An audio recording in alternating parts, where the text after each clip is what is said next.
ભારત સરકાર દ્વારા 2 ઓક્ટોબરના રોજ મહાત્મા ગાંધીજીની જન્મ જયંતિની શ્રદ્ધાંજલિ આપવા સમગ્ર ભારતમાં સ્વચ્છતા માટેના જન આંદોલનની ઉજવણીનું આહ્વાન કરવામાં આવેલ છે।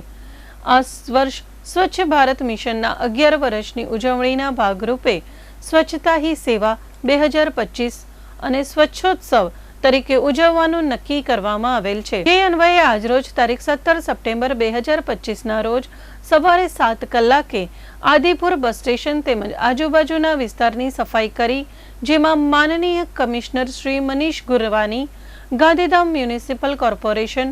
માનનીય ધારાસભ્ય શ્રી માલતીબેન મહેશ્વરી, માનનીય નાયબ કમિશનર શ્રી મેહુલ દેસાઈ,